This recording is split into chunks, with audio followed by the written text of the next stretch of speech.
Assalamualaikum.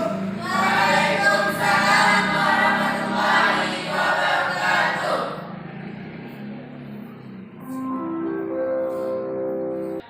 Baik anak-anak, Bapak akan mencek kerapiannya. Bagi laki-laki yang belum rapi bajunya tolong dirapikan. Yang putri jilbabnya yang belum rapi tolong dirapikan. Oke, pada saat cukup. Itu kelas mana? Nah, silakan duduk untuk berdoa. Siap, gerak. Mak, gerak. Gerak, gerak.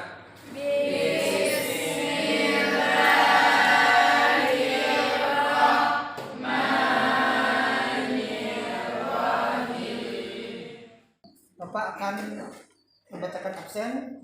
Siapa yang disebut namanya bilang hadir dan mengangkat tangan. Anggun Sang Putri. Baiklah anak sekalian, sebelum kita mulai kegiatan kita pada pagi hari ini, kita akan membaca Al-Quran sebagai kegiatan literasi. Silakan dilihat di depan surat An-Nahl surat ke-16 ayat 72. Tempat jelas? Untuk kegiatan literasi ini Bapak minta salah seorang di antara anak Bapak untuk membacakan. Bapak minta kepada Fauzan. Silakan dibaca surat An-Nahl surat ke-16 ayat 72. Dibaca dengan jelas, keras dan suara yang lantang. Silakan. Bismillahirrahmanirrahim. Wallahu ja'ala lakum min anfusikum. Pada pertemuan yang lalu kita belajar tentang pernikahan dalam Islam. Masih ingat? Ya. Baik, Bapak ingin mencoba ingatan anak-anak Bapak semua. Apa saja rukun nikah? Saya bisa jawab, apa saja rukun nikah? Ya. Adanya calon suami. Bagus, adanya calon suami ya. Adanya calon istri. Ya. Adanya dua orang saksi yang adil ya.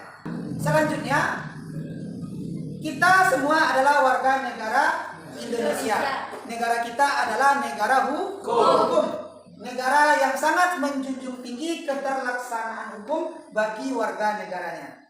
Pertanyaan Bapak adalah apa yang menjadi dasar hukum di negara kita ini? Apa? Undang-undang. Bagus. Anak-anak sekalian, di antara sekian banyak undang-undang, salah satunya adalah Undang-Undang Nomor 1 Tahun 1974 tentang pernikahan atau tentang perkawinan. Maka pada pagi hari ini materi kita adalah perkawinan menurut Undang-Undang Nomor 1 Tahun 1974. Sekalian kompetensi dasar. Kita masih kompetensi dasarnya yang sama dengan kemarin, yaitu mengevaluasi ketentuan pernikahan dalam Islam. Kemudian menyajikan prosesi pernikahan dalam Islam. Nah, di sini untuk tujuan pembelajaran melalui metode marketplace activity ini, peserta didik mampu mengevaluasi ketentuan perkawinan menurut Undang-Undang Nomor 1 Tahun 1974 tentang perkawinan. Dimulai dari memahami pengertian perkawinan, memahami tujuan perkawinan, menentukan hukum sahnya perkawinan, menelaah syarat-syarat perkawinan, menelaah orang-orang yang tidak boleh dinikahi, kemudian memperbandingkan hak dan kewajiban suami istri, serta mencoba menalar dan menyajikan bagaimana sebenarnya prosesi perkawinan menurut undang-undang yang berlaku, yaitu Undang-Undang Nomor 1 Tahun 1974. Sampai di sini bisa dimengerti? Pada intinya anak-anak sekalian, kalau pertemuan yang lalu kita mempelajari pernikahan atau perkawinan dalam pandangan ajaran agama kita. Nah, pada pertemuan ini kita akan mempelajari tentang perkawinan dilihat dari sudut pandang undang-undang yang berlaku di negara kita. Nah, pembahasan kita kurang lebih peta konsepnya seperti ini. Nah, pertama kita akan membahas tentang pengertian perkawinan. Kemudian yang kedua, tujuan dari perkawinan. Bersama ya dengan kemarin. Kemudian hukum sahnya perkawinan. Bagaimana hukum sahnya perkawinan menurut undang-undang yang berlaku. Kemudian syarat perkawinan. Kemudian orang yang tidak boleh dinikahi. Hampir sama juga ya pembahasannya dengan kemarin. Kemudian terakhir adalah hak dan kewajiban suami istri. Yang mana ini semua adalah menurut Undang-Undang Pernikahan Republik Indonesia nomor 1 tahun 1974. Baiklah anak-anak sekalian, selanjutnya silakan diamati video berikut. Anda dengarkan dengan seksama. Bapak mengharapkan nanti ada respon dari pengamatan video ini. Selamat menyaksikan. Banyak penduduk yang belum melaporkan perubahan status perkawinan sehingga tidak sesuai dengan fakta yang sebenarnya. Dispenduk Capil Kabupaten Grobogan membuat inovasi yang bernama Mencari Kekasihku, Menikah atau Cerai, KTP dan KK seketika aku miliki. Dan KTP.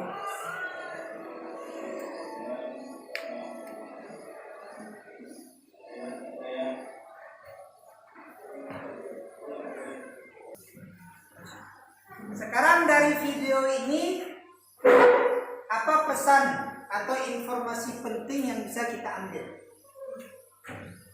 Silakan angkat tangan. Ya, bagaimana perkawinan? Harus terbukti. Harus terbukti, bagus. Terbukti dengan tercantum atau tercatat. Jadi dari video tadi dapat kita simpulkan bahwasanya pernikahan itu harus dicatat dalam dokumen pemerintah. Selanjutnya, nih, silakan diamati gambar ini. Yang pertama gambar buku nikah. Ya. Yang kedua kartu keluarga. Kemudian di sini kartu ya Indonesia Sehat, KIS. Kira-kira ada tidak hubungan antara gambar buku nikah dengan kartu keluarga? Apa? Ya, sudah kita menikah, kita akan memiliki kartu keluarga. Selanjutnya, kita akan mendiskusikan pengertian perkawinan menurut Undang-Undang Nomor 1 Tahun 1974. Nah, di sini dalam pasal 1 dijelaskan bahwa ini dia. Perkawinan adalah ikatan lahir batin antara seorang pria dengan seorang wanita sebagai suami istri dengan tujuan membentuk keluarga rumah tangga yang bahagia dan kekal berdasarkan ketuhanan yang maha esa. Atau kurang lebih Bapak jelaskan lagi seperti ini. Nah, lebih terperinci. Ini dia.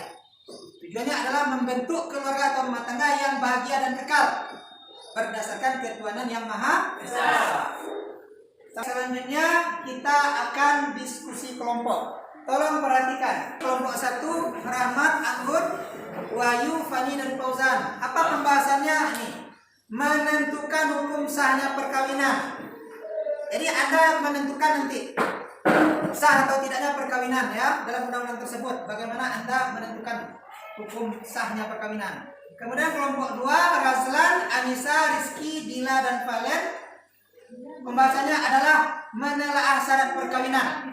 Sebelumnya anak-anak sekalian, Bapak sudah memberikan menu, kemudian juga sudah membagikan atau men-share file undang-undang pernikahan ya nomor 1 tahun 1974 berbentuk PDF.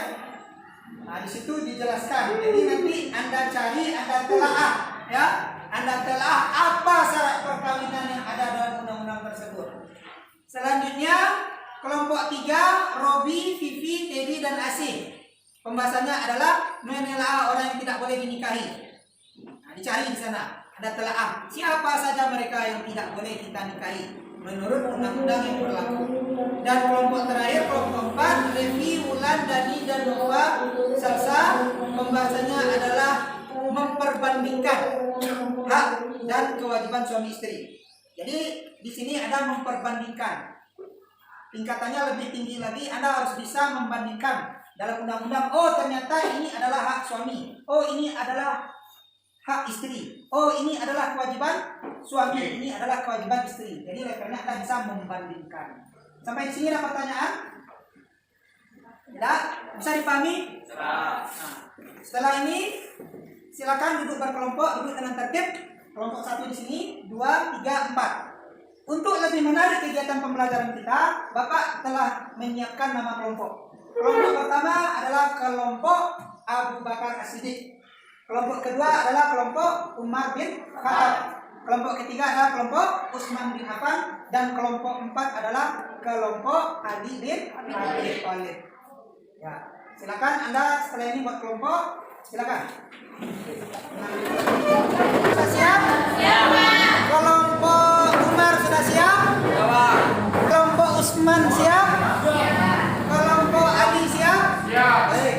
Bapak minta masing-masing kelompok mengutus salah seorang utusannya untuk ke depan mengambil alat dan bahan untuk kita berdiskusi. Silakan perwakilan kelompoknya. Oke, anak-anak sekalian, Bapak sudah berikan bahan-bahan untuk Anda bekerja. Dan ada hal yang lebih penting lagi adalah jangan berhenti dengan bahan yang di sini saja.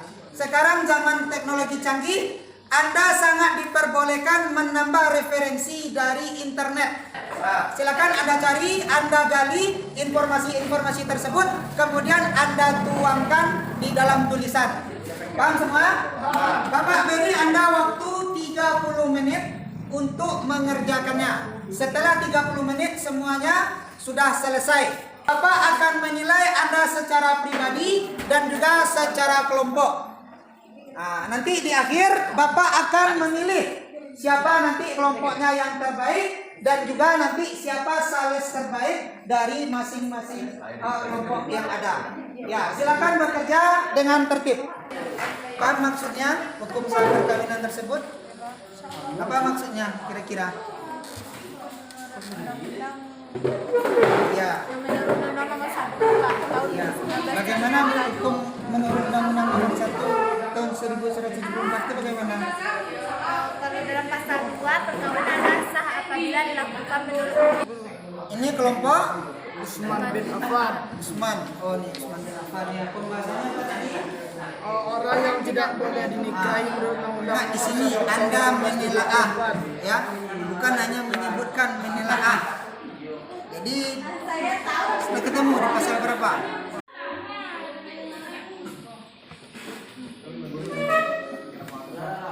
Di sini kan yang diminta kan syarat apa hukum? di sini. Hukum saja. Menurut pasal lah. Iya.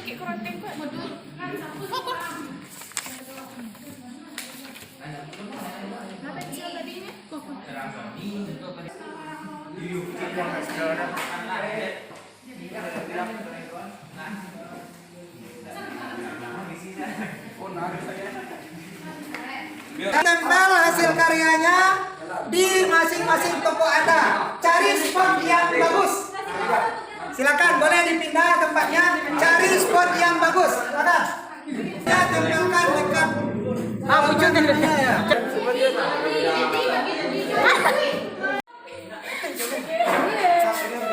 Geser. Nah, sekarang kita lanjutkan dengan pelaksanaan metode marketplace activity. Tentukan sales untuk setiap toko. Nah, ya.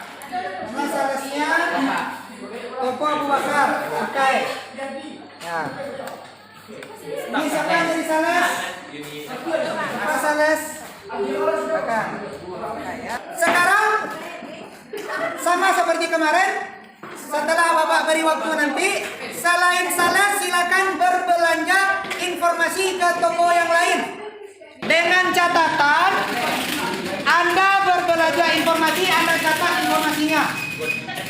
Ya, karena nanti Anda akan pulang melaporkan hasil belanja informasi Anda. Jika umurnya kurang dari 21 tahun maka bisa dalam penyimpangan ayat ini pasal ini dapat meminta dispensasi kepada pengadilan atau pejabat lain yang ditunjuk oleh kedua belah pihak. Terima kasih.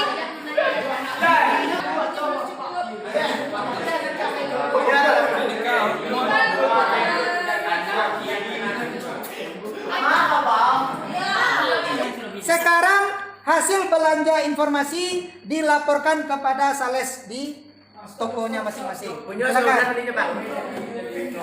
Saya berada dari toko Umar berharap penyelenggaraan syarat perkawinan. Jika umur pertanyaannya, jika umur kurang dari 21 tahun, apakah boleh menikah? Jawaban dari mereka, boleh, harus melapor ke pengadilan apabila pria berumur 19 tahun dan wanita berumur 16 tahun. Hasil belanja di toko yang lain atau mungkin di toko sebelahnya. Dan kelompok toko Ali bin Abi Thalib, siapa yang belanja tadi? Talib itu di mana istri dapat mengajukan gugatan ke pengadilan jika suami melalaikan kewajibannya. Kewajibannya itu tentang menafkahi keluarga secara batin maupun secara zahir. Dan di toko Umar bin Khattab kami mendapatkan dalam pasal 6 ayat 1 dan 2 di mana seorang suami atau istri menikah di bawah umur 21 tahun harus mendapatkan izin dari orang tuanya.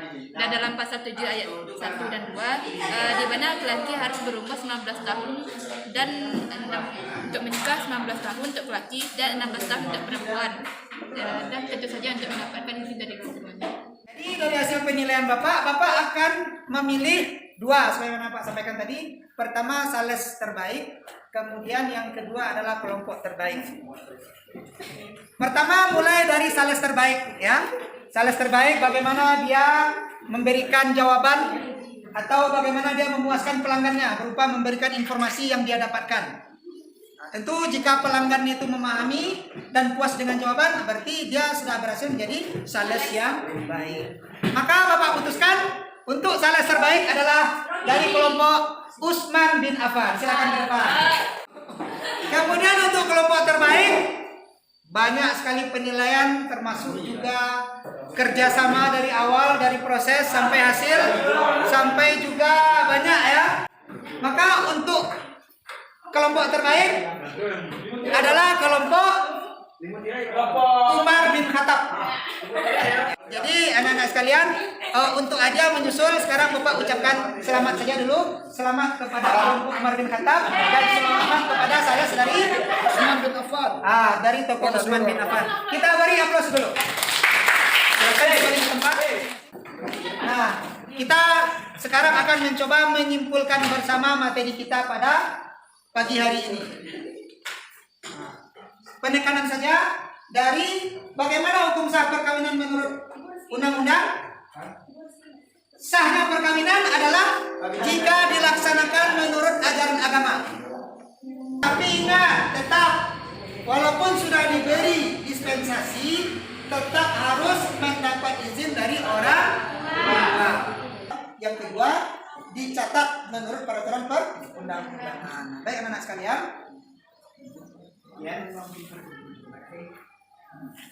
Selanjutnya Bapak akan memberikan evaluasi kepada kamu semua, yaitu mengerjakan tugas pada LKPD ya. Bapak minta duduknya agak dijarakkan. Anda tetap dalam kelompok tapi agak dijarakkan. Tulis nama, dijawab ya, diisi, jangan ada yang dikosongkan. Anak-anak sekalian, kita sudah berada di penghujung waktu. Nah, dari kegiatan kita tadi sampai sekarang, bagaimana? Apakah kegiatan pembelajaran kita lebih menyenangkan? Menyenangkan. Nah, lebih menyenangkan dari sebelum-sebelumnya. Bapak berharap para anak-anak Bapak untuk tetap semangat. Untuk pertemuan yang akan datang, ini pembahasan kita, hal yang berkaitan dengan pernikahan. Talak, iddah, rujuk. Nah, silakan dibaca modulnya, dicari informasi tentang talak, iddah, dan rujuk. Insyaallah pada pertemuan yang akan datang kita akan membahasnya. Baik, baik anak-anak sekalian. Untuk terakhir, mari kita tutup kegiatan pembelajaran kita pada pagi hari ini dengan membaca hamdalah. Alhamdulillahirabbil alamin.